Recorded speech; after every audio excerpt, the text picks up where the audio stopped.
ways to make your love and your life sweeter. Love Chat with Grown Women show.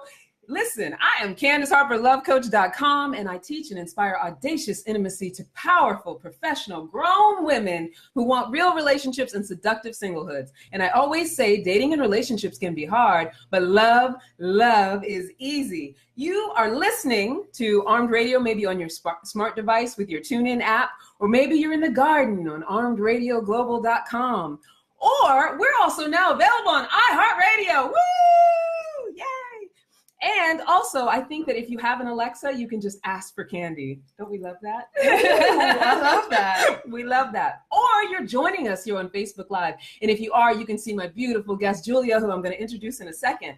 But I want you also to know that if you have any questions, if you want to talk to us, you know this is a conversation, you can call in at 1-800-508-5431 to comment or question us live right here on Facebook. I see we already have Sean and Barry and Russell. So you talk about female orgasm and all the dudes show up. Right? It's perfect. So like I said, I'm Candace Harper, lovecoach.com. My talent is conversation. My passion is personal growth. And my purpose is to teach and inspire radical self-acceptance in myself and in others so that we can all have our best possible love life. And my guest tonight...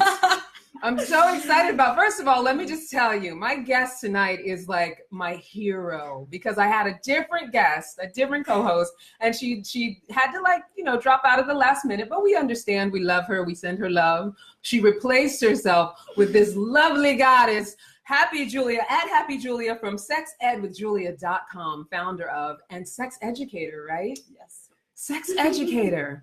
I actually feel like that would have been my calling had I known it was a thing. Sex educator. It's never too late. It's never too late, right? Too late. But listen, Julia, tell us about yourself. Tell us what you're up to and what you're about and what it means to be a sex educator. We want to hear about it. Of course. Well, thank you for having me. Yes. Last second. I appreciate that. I love the energy. Like, I feel it was meant to be. No, totally. Absolutely. It was meant to be. What it means to be a sex educator is really teaching people to know that they are okay and they don't have anything and no problems. It's really to teach people freedom and actually support them in feeling that whatever they want to do is actually okay, and there's nothing wrong with them. So starting with that, actually giving the permission for people to be who they are and to live their authentic sexual life, not what magazines say, not what journals say, not what we can see on TV and all that Photoshop sexuality, right? Or sexuality that we think that should look like, or certain labels that we think that we should, if I like this, then I should probably this or that, and actually teaching that no, you actually can be free and create whatever you want and have that authentic sexuality that works for you at that moment in your life, in that body that you are, right, with the partner that you are, versus looking at having that one size fits all life, sexual life. Yeah. Oh, that's amazing. I love that because I also am very aligned with having what individually works for you. Absolutely. Which is why I'm not really about the tips and tricks world where it's like, you must do this and don't do this. And this is, the shoulds and shouldn'ts. Yeah. You're right. It's really about individually, what feels organic to you, not trying to meet up to some standard. Right. So tell me how you became a sex educator. Tell us a little bit about your journey. Every time people ask me, why I chose it, I always say I didn't choose it. It chose me. Okay. And I really authentically feel that because I was always very about, sexual. I never understood why people cannot talk about sexuality. For me, it was what's wrong with you? Yeah. Why we can just Where are you from, though? I detect an accent. So I'm from Lithuania. Lithuania. Well, yeah. I feel like maybe culturally there, because, it's very puritanical here in the U.S. So if you're meeting Trust me, Lithuanian is a very uptight country. Is it? It's like the furthest from when it comes to sexual conversations. Really? Yeah, up till now. Yeah. So, yeah, it was really, but I always felt this kind of a freedom inside of me around that, right? And I always wanted to talk about that. I always want to study that. I never knew how to get there because there's up till today, there's no specific path, as you go, if you want to become a doctor or a lawyer, when there's no specific path to become, or regulations to become a sex educator, right? Yeah. And I haven't even been recently to become a sex therapist. You basically, even 10 years ago, you just could be like a regular therapist, take a few courses on sex education, and you can call yourself, a sex therapist. That's how easy it was. But I didn't like that, right? So it took me a while to figure it out. But lately, at some point, I just knew this is the path. or, because a lot of people came to me to speak about that. This was the topic that I could read until 4 a.m. and not worry about the time. It was like just very kind of those signs. Yeah. And then I was like, you know what? Let me just own that and be that and stop fighting that and worrying about that, Yeah. I feel that I had to come up out of my own closet, to be that, because it's like, oh, what do people will say? How, like what's going to be? Well, my mom still says that I'm a psychologist. Like when she's talking to her friends. Yeah, she's like, oh, she's a psychologist. I'm like, okay, mom. Right? My mom still says I work in fashion, and that was like 15 years ago. So. And I get it. It's easier, because Yeah. it's also for her own comfort. But like, Yes. she wouldn't be probably comfortable talking about that. Totally. So yeah, I get it. But yeah, it really was just, I feel it always was in me. It was just a time to actually tap into that and allow myself and own that and embrace that and actually be like, you know what, I am, this is what I do, this is what I love, this is what I'm good at. Yeah. Just be that. Yeah. Oh, I love that. You just kind of like came into your own with it. I love it. Well, let me ask you this question. So when it comes to your own dating life, you don't have to tell me too much about your personal life, but like, do you find that people are either really intrigued or really titillated with what you do? And how do you incorporate it in your own relationship life? So when it comes to my own life, I feel that I date men, right? Mm-hmm. So I feel that one group of men right away want to like prove how good they are. It's like right away, like, they're like, that's what you feel like. Let me show you what I got. And I'm like, okay, great. I love it. And then there's another group that I feel that they maybe the opposite, right? So they're like, okay, like, so because I'm beyond that, I'm also studying sexuality. I'm very as you can see, I'm very alive person. I express myself. So, I can be a little bit like, for some people, it's like a little bit too much. And I feel that, right? And it's, as they call, there's nothing wrong with that. Yeah. Not there's anything wrong with me, but there it's like, yeah, it goes both ways. Sometimes it's like, oh, let me, I want to know what you got. I want to see that. Yeah. Some people, oh, I want to see what you can teach me. Yeah. And then there are people like, oh, okay. Thinking that you'll be like, yeah. Which in reality, any sex educator, and, I talk a lot. It's like we're human beings the same way. We don't know everything. Yeah. Sometimes people are, they give me something, they tell me something like, oh, you don't know what it means? I'm like, I don't know everything. Right. Like in any subject, right? There is like, yeah, I'm all, I'm studying it, but there's always things, right? But yeah, I feel that, yeah. Yeah, I hear you. I love it. I'm so excited you're here, Julie. Let's see who's come on live. We have a bunch of people that have signed on. We have Donna and Beth. Beth says, yay, she's excited. We have a sex. Michelle joined us. Michelle, who has to come back another time. The reason Julia's here is because of Michelle. Hey, Michelle. And Wayne is here. And Beth says, how does she feel about sexuality in the Me Too movement? Oh, that's a big question. Let me say hi to Lee real quick. Hi, Lee. I love you. I'm so glad you're here. If you guys want to call in and join the conversation, it's 1-800-508-5431. And yes, Julia, how do you feel about sexuality in the Me Too movement? What are your thoughts on that? Based on Beth's, thank you, Beth. Thank you for the question. Yeah. How do I feel? I haven't thought about it for a while. That's what I'm like. How do I feel about it? Really? It's like the unexpected. It's like, yeah. I think when it comes to any movement, there is always like a lot of sides of the coin, right? I definitely feel that women's sexuality has been repressed for so many years. In everything, in politics, in education, when it comes to women's sexuality, it's basically never existed, right? So now when we start to talk about topics, things like, like Me Too movement comes out, or any sexual movement comes out, clearly there's a lot of everything with what's going on in there. I feel that until we're gonna have those types of movements, a lot of them, right? We're going to talk about rape. We're going to talk about feminine sexuality and repressed. We're going to talk about that. We need to talk about to have that balance, right? We need to talk because it was repressed. Now we're taking it out there. Yeah. So in order for all those movements actually also kind of be in a balance, some time will pass, right? Like it opened up the conversation. It opened up the conversation, right? That was actually in there for, the conversation was there. It's not it wasn't, right? It just now more out there, which is amazing because we need those conversations because otherwise things are not going to get healed or, fix, quote unquote, but we need those conversations. Yeah. And I think a lot of it has to do too with taking ownership over our sexuality, which doesn't necessarily have to be threatening to men. I think with I mean, this is just my own opinion, not being a sex educator, but my opinion about like the movement itself is, I totally agree with you. Like it is now like offered an opportunity to get really empowered, right? But also, I think the way that it is sort of handled in the media, it's almost like it's a little bit threatening, I think, culturally for men. But I think this is a perfect opportunity for us to like find that common ground where it's like everybody's allowed to be sexual, but knowing how to not manipulate and hurt and use people with it. Yeah. Right? Absolutely. Like, yeah. And I also think, again, as with every movement, sometimes we think that because we're going for something, it's like we go against something, right? Exactly. Like you have to resist something. Like, yeah, it's, a lot of people say, well, mostly people who are not really know what feminism is, right? But it's like, well, feminism, it's like repressing men. And it's like, no, feminism is for everyone.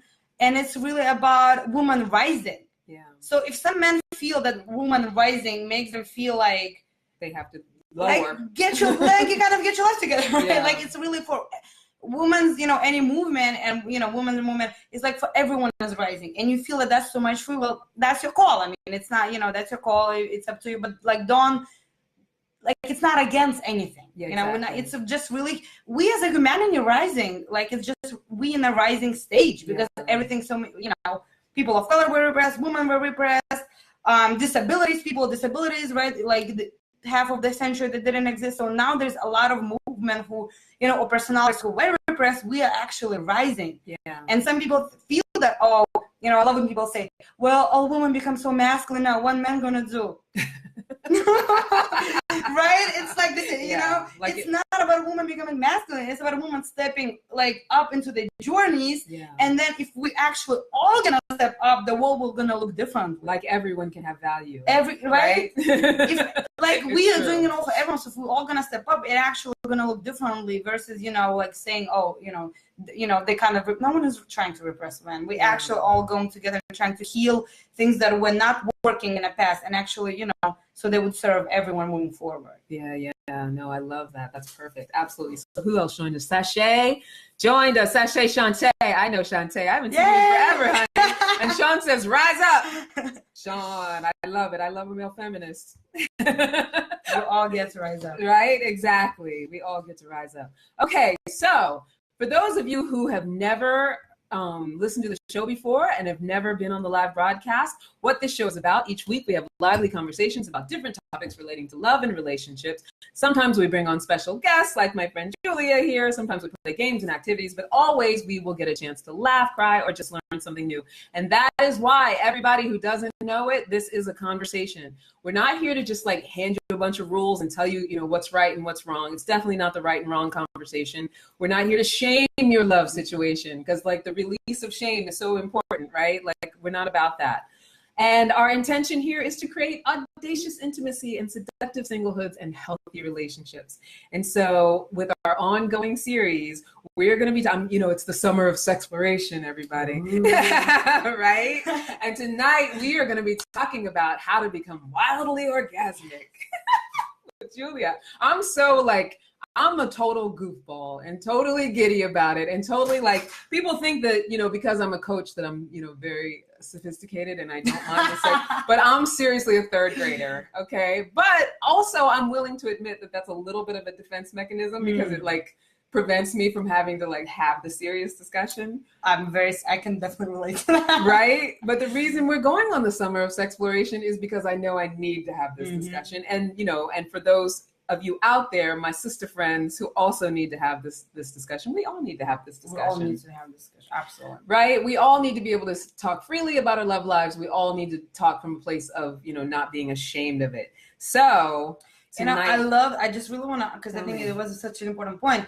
And I love how you said we're not here to say rules, right? And say that, this is what you will have to do. That. And I feel it's so important when it comes to sexuality, because we have so many rules that we created and we believe that we like, that's what actually like hold that sight, right? And it doesn't really allow that place of orgasm or wildness or natural or authentic sexuality to occur, right? Because we believe that there are rules that we have to follow, or there are things that, have to be. And yeah, like really, there is no rules. It's always in a discussion. Either, you talk to, to your journal, or to your partner, or to your girlfriend, or to, to your men around you. It's really always, inside of that discussion. Yeah, I love that. Yeah. Absolutely. Yes. Oh, I love it. We're so aligned. This So is aligned. perfect. Thank you, Michelle, for sending Julia, because I love her. I feel like she's going to be my new sex coach, to tell you the truth.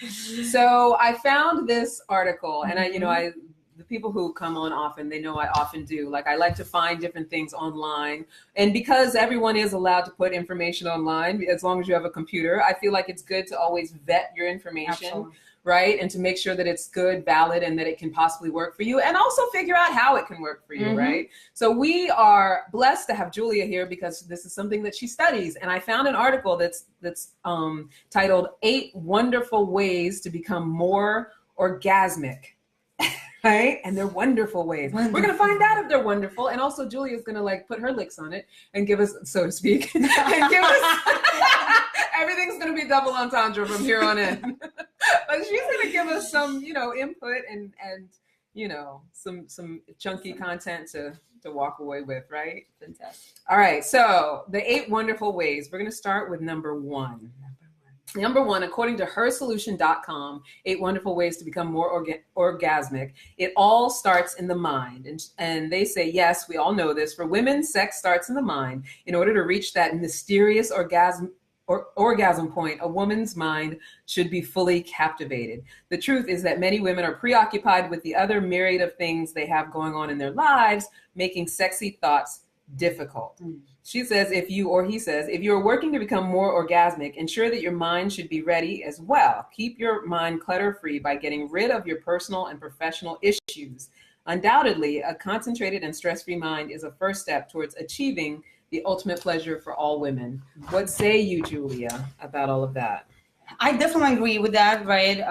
Definitely agree with that. I don't know if it's not always the first thing, right? Because there's always different situations, right? With the physical body, there's something physical things. There are, they can be, they're like what I'm saying. There are many layers to that, right? Yeah. But it all starts with the mind in a way that you cannot have orgasm if you're not present, right? If you are, because we can be physically there. How many times thinking about the grocery list? Exactly, and how many times it happens, right? We're kind of there, but in reality, we're like, oh, that that spreadsheet I had to send my boy, my boss, or that on this. And also, many times we also think about, as I speak about, women mostly, we think about our bodies, right? How do my thigh feel? Can he see my belly? How do I smell right now? If it's world sex.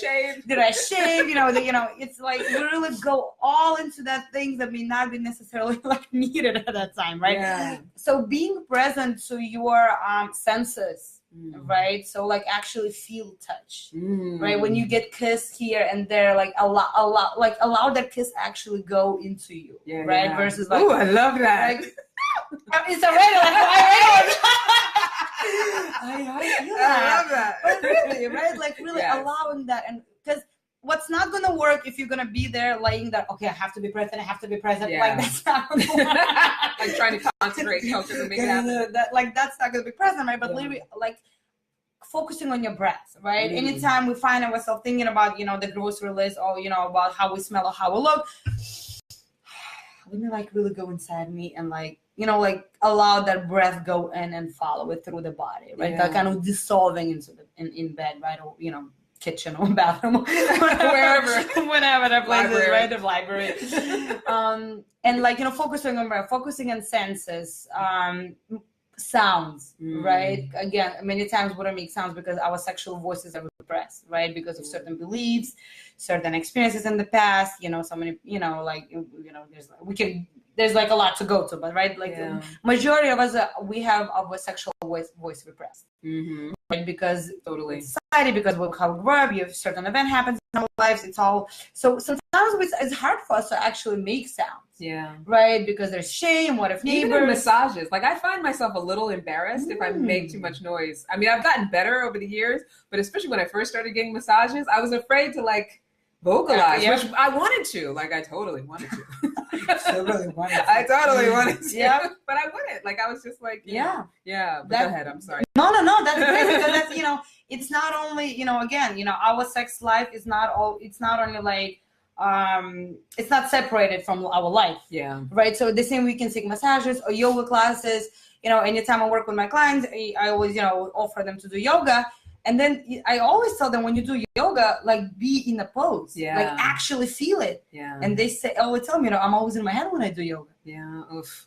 That's horrible. Right? I love yoga, and I can tell when I'm in my head the difference. Yeah. There's such a difference. Same with sexual, you know, with the sex. That's, you know, when we're present, that's what actually, so when they say it all starts with our mind, it's really, you know, being that present. And it's actually, I would say, you know, two things out of that. One is being present. Another thing is really checking in on what are those beliefs around shame and pleasure and sexuality and body image and how I feel in my body. So, you know, all of that adds to that moment, you know, because if I'm going to be walking around all day hating my body and thinking that I'm ugly, fat, you know, this and that, and then come to the bedroom and be like, oh, now I'm going to be orgasmic. It's not gonna happen. Right? It's not going to work. Don't become a sex goddess from being like, from just somebody like who's beating yourself up all day. Yeah. Exactly. Yeah. So it's really all connected. Yeah. So definitely when it, you know, it all starts in mind, it's really, it's definitely connected to that. Yeah. Awesome. I love that. Yay. See, we're learning tonight, people. Who joined? Joe Savino joined us, my sweet love. And Angela Bowens, my other sweet love. What did Lee say? Locking eyes and sharing each breath is amazing. Yes, honey. Who doesn't want to do that? Absolutely. Eye connection. Yep. Right? And my Evie, she joined. Hi, honey. I'm glad to see you, or at least see your name and know you're here. All right, let's go to the next one. Let's go. Also, people who want to call in, 1-800-508-5431. The second one is free yourself of negative emotions. Apart from making your mind free of useless thoughts, it is highly imperative to be free of your negative emotions as well, which we kind of touched on. But they say women who are often trapped in a vicious cycle of guilt, fear, anxiety, and worries are often those who find it hard to achieve the maximum benefits of sex. Most guys blame themselves for not bringing their partner to orgasm, but the real cause is far beyond their control. The list of negative emotions is endless, but they usually include the general suspects such as body shape, lack of sleep, illness, and professional glitches, which I don't know what professional glitches is, but we'll touch on that. So if you want to scale the mountain of sexual pleasure, try to eliminate negative thoughts and frustrations. Try journaling or talking to a close friend over coffee. What do you think about all of that, Julia? Absolutely. Right. And as you said, we touch upon that, right? There are two things that I really want to talk about. One is definitely those negative emotions when we live through life, right? Either stress at work or stress with our kids or, you know, stress in relationship. Again, right? If there is no coming to the idea that sex is not separated from our lives, right? So there is no connection in relationship. It's hard to bring connection into the bedroom, right? And I clearly, when I said bedroom, it's, you know, any place of choice, but yeah. So it's really comes all together, right? So when we go, you know, if we are, as they mentioned in this paragraph, you know, if woman is very controlling in life, you know, if she runs again, there's nothing wrong with that. It's just when you actually connected to that, right? So I may be have masculine energy when it comes to my job because I need to be, you know, I need to do things, I need to get results done. Yeah. You know, I need that. I cannot just meditate all day. I would love to. Right? I would too. Just meditate and masturbate all day. And sit by the river. Right? But I need that masculine energy, right? But then I need to know how to change the hat, right? I need to know how to change the hat. And again, there is a place of control in sex as well. There is a place of control, and there, you know, it's another topic. But there's place to that. But again, it's being aware what shows up, right? On what do you want to create. So if there's anxiety during the day, if there is, you know, stress, it all goes to that, right? Yeah. So it really, I always say, orgasm starts way before you get into the bedroom. You know, it really starts with that. And another thing that I wanted to talk about is, you know, there was a sentence that a lot of men. A lot of guys blame themselves for not bringing the woman to orgasm. Every woman is responsible for her own orgasm. Yes. Right? It's real. Orgasm is your responsibility because woman gets to create that for herself, right? By releasing, you know, by being present, by going through, through breath and all that, it's really not anyone's responsibility to make you orgasm. Yeah. It's a lot of pressure on someone. Like, make this happen for me. Make it happen to me. I'm just going to lay here. You're just going to go away, and it's always giving up your power. Yeah. Because there's a lot of power in your pleasure and orgasm. And when you say that I cannot do that, but someone outside of me can, what does it mean? Yeah. It kind of means that, so you have the power over me. Well, let me ask you this, based on that, like, how do you balance sort of the, like you were talking about, letting go of that masculine energy from the day and then still being responsible for your own orgasm? Like, how do you, what in action can you do to sort of balance that and, make it work? It definitely, everything is work. Yeah. Relationship is work, spirituality is work, balance is work, sex life is work as well, right? Yeah. So really incorporating the mindful practices, meditation, yoga, there are womb practices, right? There are things that yoni eggs to really, type them ourselves. There are masturbation, which always helpful. Yeah. Like really working on your sexuality, right? Journaling about things, knowing we can connect it to your beliefs, right? And really balancing is also knowing that, okay, so if I am a boss at work, now I'm home with my partner, which hat do I need to use, right? And it may be the same hat, depending on, it may be, depending on the relationship, because some, we choose, whatever the relationship we choose. In some relationship, we are in control and we still need to wear the same hat, but being aware of that, right? Actually knowing, and okay, if I need to let go and like actually leave my work at work and now be connected with my partner, put the phone away, close the computer, and actually like have that time, quality time with them, right? That's then what it is, right? And actually, it's really awareness. It's really, awareness is the key to everything, and it's really being, what am I doing right now, right? What kind of practices I use in life? Do I dance? Do I do yoga? Do I, whatever your choice is? Maybe it's art. Maybe it's singing. Maybe it's painting. What's your creativity? What creativity? Right? Like it's feminine, it's very important for creativity, right? And we find it through whatever works for you, through writing, through painting, but like that's so important. Yeah.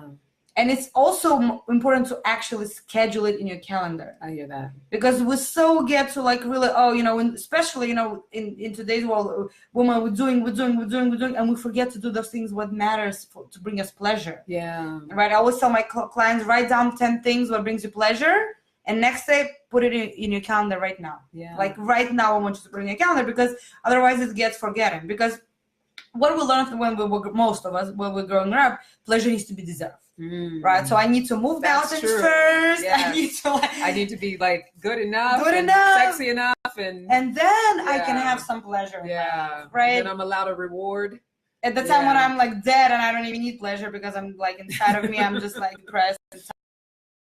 But even that, I think that also pertains to like food and things we buy ourselves and all of that stuff. Everything's about the reward system, because that's what we're conditioned to think. And I think we do sex the same way. Absolutely. Yeah. Like, I'm not thin enough to deserve sexual pleasure. Yep. Like I even cannot have it. Because I'm not thin enough, because only like skinny people can have orgasms. Like little, and I don't think men do this. Women, we mind fuck ourselves with all of this. I don't think you do this. And if you do, chime in. If you're on Facebook Live, chime in and let us know if you do anything like this, or call in 1-800-508-5431 if you do anything like this. Sort of, and it's part of what keeps us from being orgasmic. It part of keeps us, because all of that, it just makes us tight and control, and conversation in our head keeps us away from being present, right? Yeah. And it also the same way thinking that someone else have to give us an orgasm. Like owes you an orgasm. Owes me, right? And it's like, okay, I'm just gonna wait here. Yeah. And then we say, well, they were not good enough, or they didn't know what to do with me.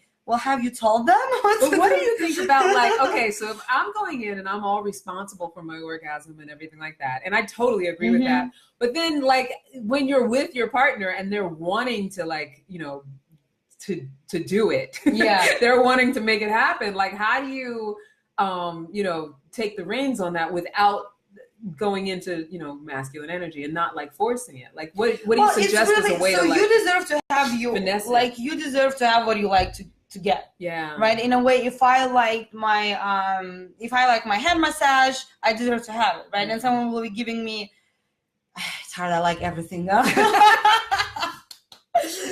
But if, for example, if I hate, if I would, I do not. If I would hate, feet massage, and then I like head and everything, everything my partner does that gives me the feet, like, I'm saying, I get to tell him, right? Yeah. In a way that, I get to express my desires as the same way they get to express their desires, and I give it to them, right? Yeah. It's really, it's a dance. Because you definitely want to then handle their sort of, and I don't want to generalize because all men don't have an ego issue, but you do want to, like, especially sexually, sort of be gentle with the male ego. So well, listen, you don't want to be like, okay, I got this. Watch me go. Well, this is exactly how we need to do it.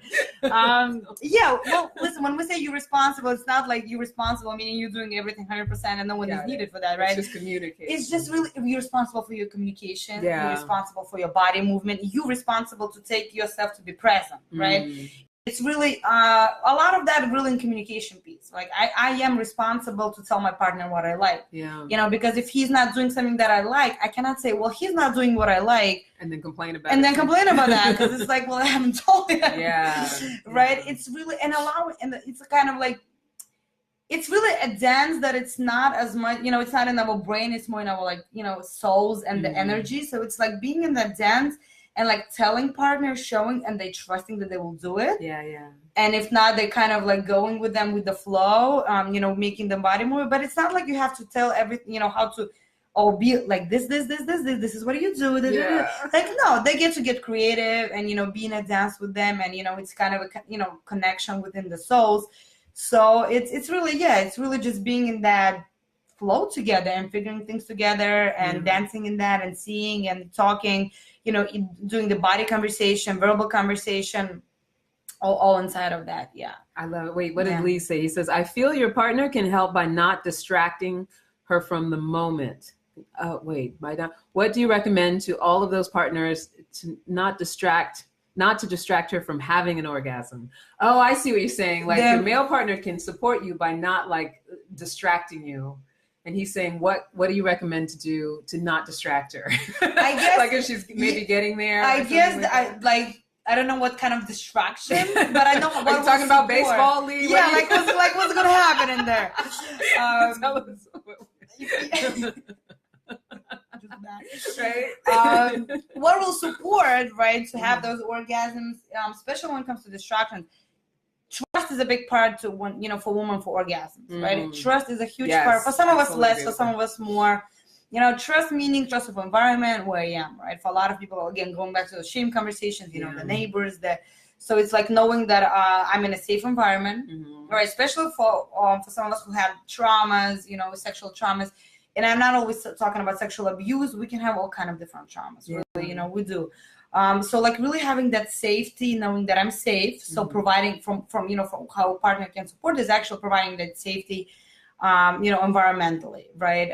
Then actually that trust in the partner, right? That connection piece. Yeah. That I trust you. So being trustworthy is one way that a partner can it's really providing that trust outside of that bedroom again, right? Because it's not magically happening. It happens in there, right? It's really knowing that you can lean on me. Yeah. Right? You can, because in sex, we are naked not only physically. Yeah. Right? Sometimes it's easy sometimes to take our clothes off, but like open our soul and be vulnerable and actually be like, this is me, see into me. Yeah. Right? Intimacy into me, see. Yeah. That's when it sometimes gets tricky, right? So like actually showing your partner like you can lean on me. Yeah. Like I'm here for you. Yeah. And even sometimes saying in bed, like, I'm here. Like, I feel you. I got you. I see that's so you. Sexy. I feel it just in your right? Like looking into partner's eyes and just saying like, I see you. Yeah. Like totally, right? Yeah. So creating that, right? And asking your partner, what do you need to feel comfortable? Some of people need music. And it's also feel comfortable, but sometimes all of us have also different things. Sometimes, maybe I need music. Maybe I need light on or off. Yeah. Maybe I need, pillows behind because it's another thing. Sometimes we forget about physical. We always think that everyone is like physically the same equipped and physically the same, you know, comfort. Yeah. No, it's not always. Yeah. Maybe someone needs that extra, you know, pillow Like behind their back, support in the back, right? Or like put the ass up, like, you know, whatever is working. Or like maybe I have my knees pain, right? Yeah. Because it happens actually a lot. People are going through pain in sex because they're ashamed to say that. And they're like, well, I don't get orgasm because I can feel pain in my knees. Well, you need to change the pose. Yeah. So you need to speak to your partner and say, hey, I'm actually feeling pain this way. Can we, like, how can we actually, like, manage it in a different way? Yeah. And you know what, I love that you mentioned that, because I feel like, you know, myself included, I always say, like, you know, just from talking to clients or talking to friends or whatever, as women, we are so willing to endure things. Like, you know, we a lot of times, and I think it's maybe more when we're younger, but we'll sort of put up with things and like be okay with like your head banging on the headboard or things like that, thinking that that is part of being a giver sexually. Which is, you know, ultimately it's not. Like if a guy actually cares about you, he doesn't want to be hurting you while you're having sex with him, right? Yeah. But you know, I think of like my own experiences and, you know, experiences of friends and things like that, where the talk was always about like being uncomfortable in some kind of way, but not actually saying it, and then you know, not being able to get there. Exactly. You're like about the back of your head or something, you know, that doesn't work. Listen, sex as its own is already uncomfortable. It is smelly. It is liquidy. It, you know, it has all this stuff that it's already like there. You know? Like no, there is no need to go through pain unless it's like unless it's your thing. It's like that's the purpose of the purpose of the exercise, right? The purpose of that of the sexual practice, right? And then that's another conversation. But if it's not, then there is no need to that. Like the purpose of sex is have joy and pleasure. You know, the spiritual connection. You know, whatever the purpose is. But you know, and it can be the pain can be purpose. But if it's not, then it's not. Yeah. Then there's no need to go through. And you know, again, you know, when it comes to heterosexual sex, it's really because we had such a long conversation for so many years that sex is for men. Oh, I'm not supposed to enjoy. I'm just like giving sex, right? It's like he's taking, right? Same comes with it when it comes to you know, conversation about virginity and all that stuff. That it's like, oh, you give your virginity away, you know, you're like there's someone to take you sexually, and that gets stuck with us.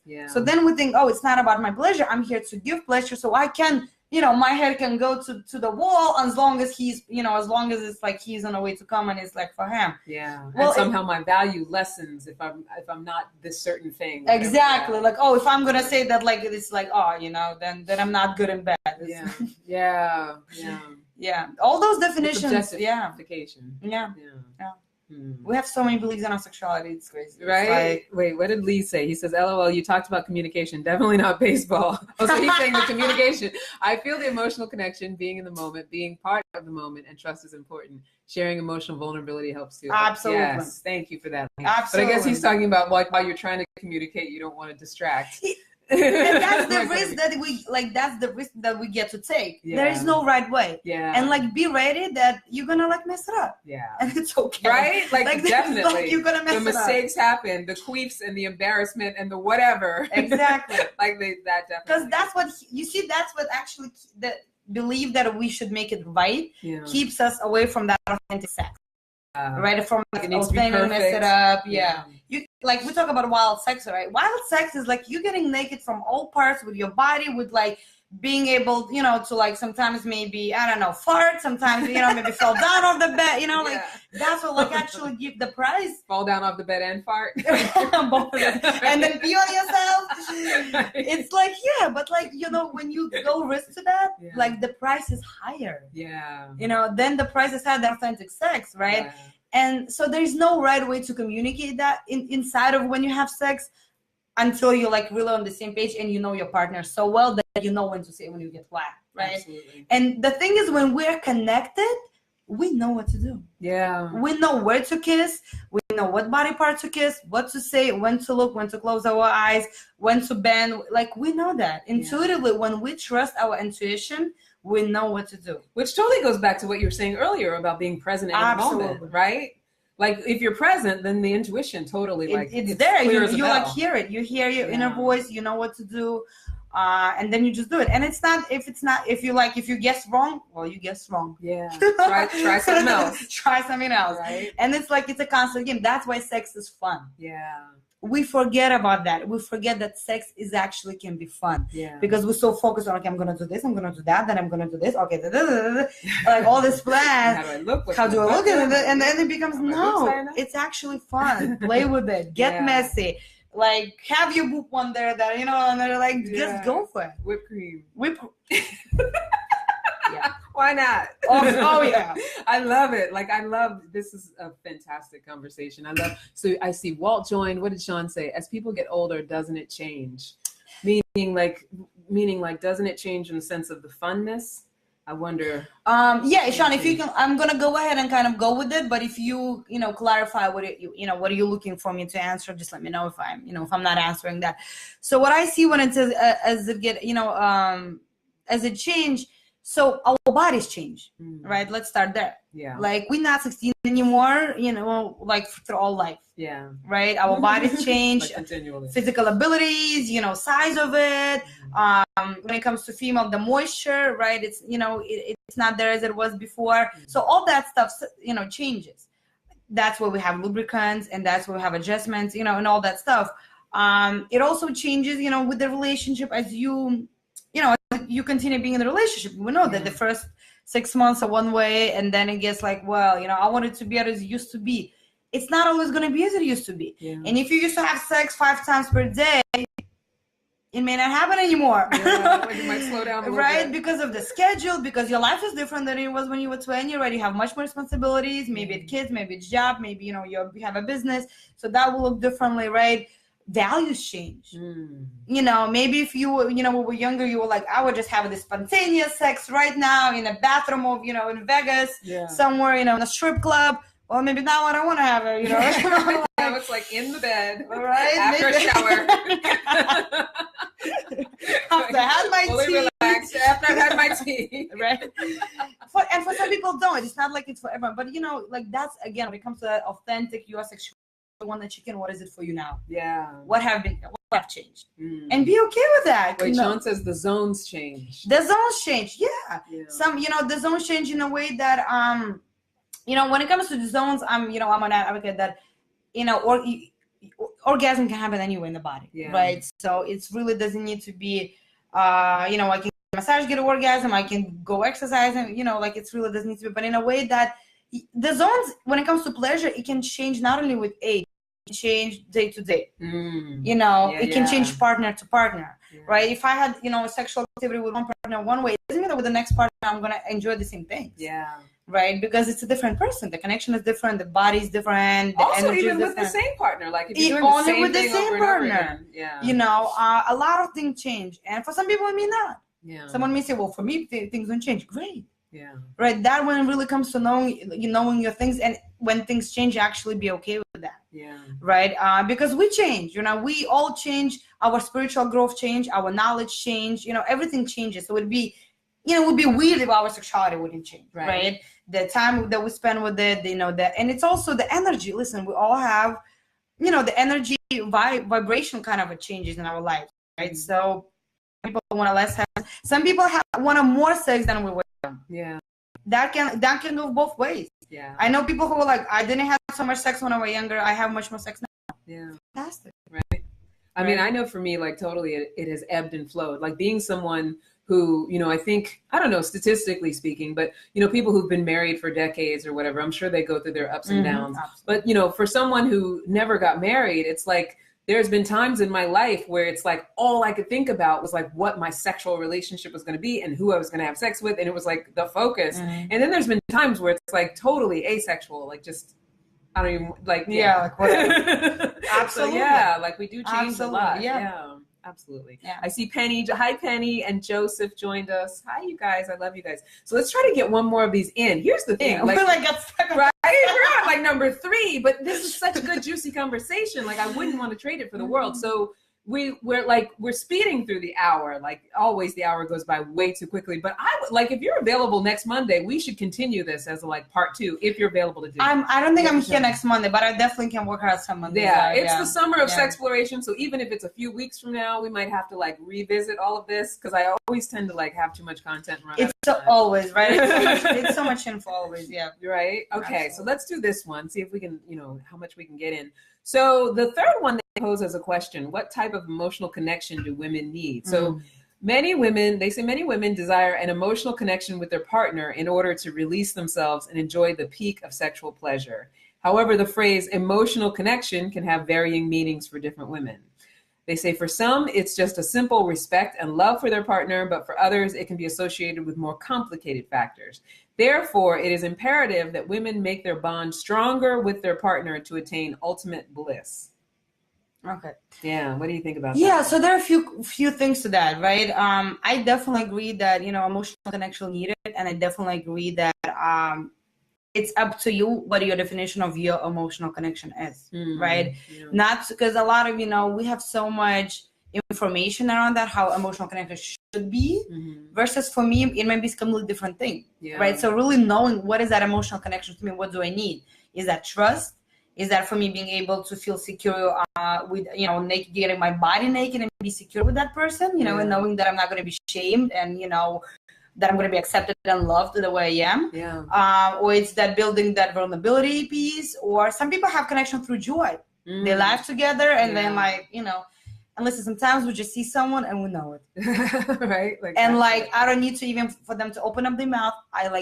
Okay, I want you right now, right there, right? So that's what I said. There is a few pieces to that, because sometimes we put so much meaning for emotional connection, and it's you need to have that, you need to find that one person to have a great sex. And I'm not diminishing. Listen, it absolutely can be. I'm not diminishing that. There is a, emotional connection. It's a huge, benefit when it comes to sexuality. But I just feel sometimes it's with the conversation that, we used to have, that you have to be married to have sex, right? So there's no sex in their marriage.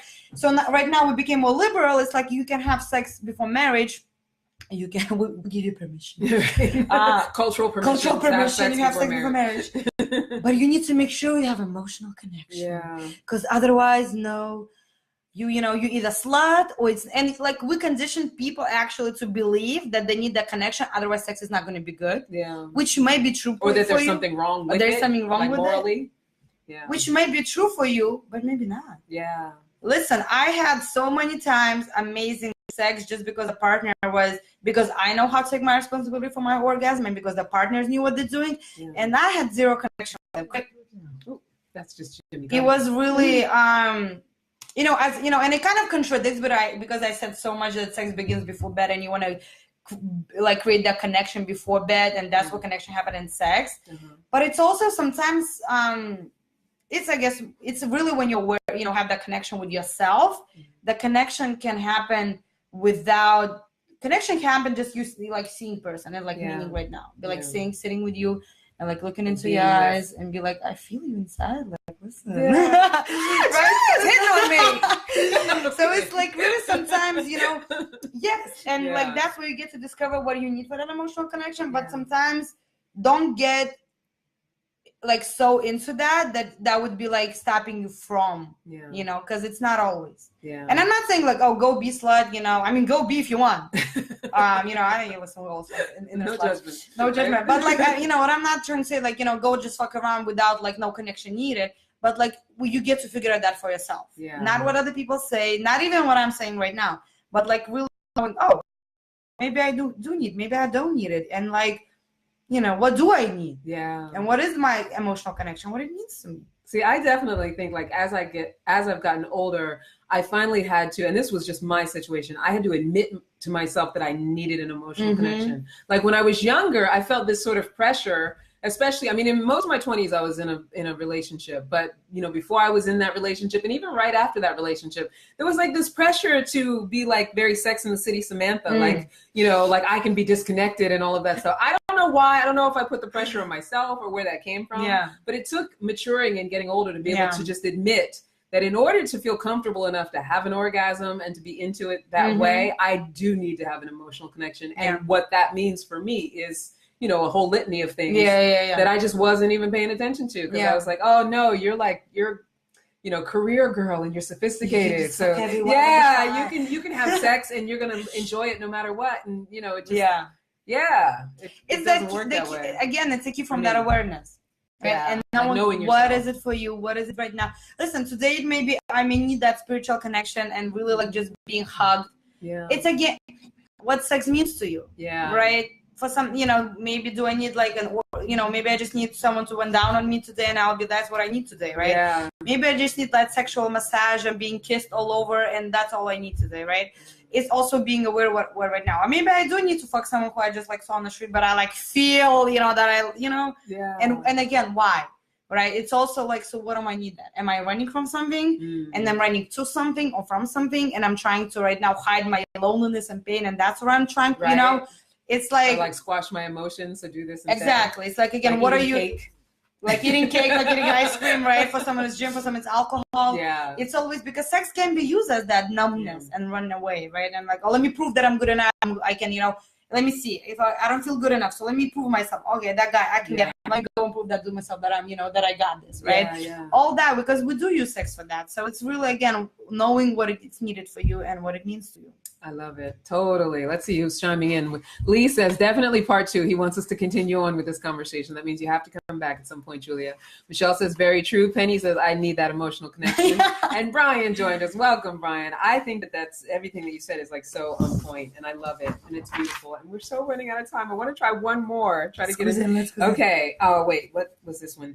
Do you know about your body? It might seem surprising, but it's true that most women are unable to reach orgasm because they're not familiar with their bodies. That's so true. This is one of the biggest obstacles in reaching the big O. Some women usually don't achieve orgasm by penetration, but through clitoral stimulation. So I'm cutting what they're saying to give you time, but we have like about 2 minutes so that we can fit everything in. Yeah, so definitely. I'll be short as well. Yes. Done. That's it. Yes, know your body. Know your body. Yes, definitely know your body in a way that know what makes you pleasure, gives you pleasure, right? And it may be around genitals, right? Meaning it may be vaginal, it may be G-spot, it might be clitoris, or it may be not. It may be squeezing your nipples hard. It may be being spanked. It may be being choked. It may be being your hair pulled, right? It may be all of the things in combination. It may, like hair pulling. I don't like so that's that knowing that, right? Yeah. Definitely know your body and definitely know what you want, and be connected to that through the process, right? Because sometimes, especially when a woman goes through the cycle, menstrual cycle, even like it can be different in there, so it also can affect the orgasm.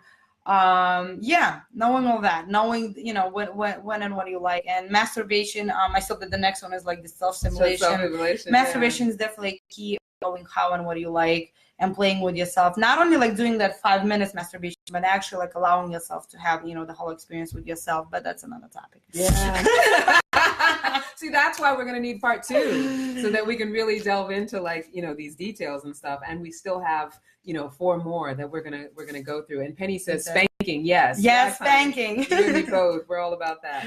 So this was amazing, Julia. Oh my gosh, I love this. Like I wish we could go on and on for hours about it, because I know there's so much more, and so much more to like be gained and to learn and to grow from, right? Hopefully you guys out there are feeling more orgasmic, or more supported in causing orgasms. What did Michelle say? And looking at I think she means at your pussy. Yes, absolutely. Most women have never looked at their pussy. That is so true. Hi, Mikey Ronan just joined us. Happy birthday, honey. Yes, like just the looking at it, which I personally didn't start doing until I was probably well into my 20s, but it's very important. Yep. Becoming friend with your pussy. Get out of that shame story. Even saying that out loud, right? Like saying pussy and masturbation, and actually like loving it. Yeah. Right? Looking in the mirror all the time. I always say to my clients, one of the exercises I give, like look at your mirror and actually like explore yourself. Yes. And love yourself. Love yourself. That's the key to all of it, right? Like when we come down to it, that's it right there. So we're going to have to wrap up this part of the conversation, but we're coming back. Lee says part 2. He's cheering for us. Penny says, love you guys. So that means we definitely have to come back. And, Julia, I feel like you're going to be a semi-regular on the show. I love it. So thank you, everybody who's joined us for the Summer of Sexploration. Now, I just want to share with you, wait, where is it? A couple things just before we go. We always have to do housekeeping. That I have my coaching program, 45-day intensive, The Secret Art of Seductive Singlehood, which is not a sex coaching program. It's really just about, getting that space of loving yourself and being able to have a singlehood that is happy and joyful and fulfilled and, provocative because of all of those things. And also, to help you discover and get clarity and, what it is you really need. I think a lot of times as women, we just sort of have an airy-fairy thing in our head where we think we know what we need, but clarity is key. Clarity is key. Right? So that you have something to get aligned with. Yep. As always, I'll give you the 3 things to make your love and life sweeter. Now, for our talk today, these are the 3 that I came up with, and we totally touched on all of them. Great. The first one is release any shame you have around sex. Absolutely. So I say that so flippantly, like it's so easy to do that.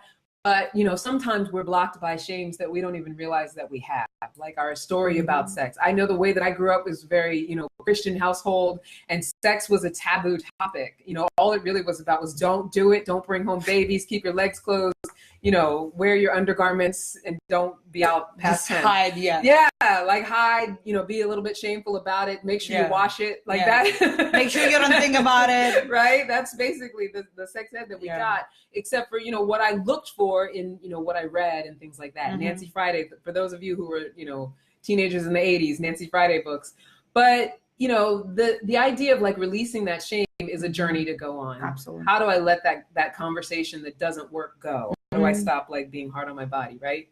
And my third one is learn to love your body, like we were just talking about. Learn to love yourself, move it, feed it healthy food. We always think like loving your body is this sort of like fake body positivity where it's like, ooh, I'm big and delicious. And there's nothing wrong with that. I don't want to invalidate that. But loving your body, exactly. It comes from inside. Also, it's also feeding your body things that make it feel healthy, getting enough sleep, you know, exercising and moving it, and just making sure it's as like optimal function. Yep. And number 3, I just threw in, stop having mercy sex, ladies.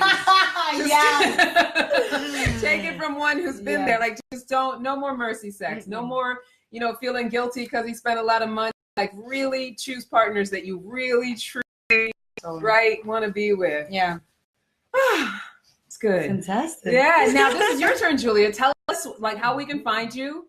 Tell us, we have just a little bit of time, but tell us how we can find you. No worries. Tell us about I love that you said about sex shame, because that's actually currently what I do most. I mean, that's, you know, this month's work. I do have a workbook that it's called 90 Days of Sexual Empowerment, which is a work journal.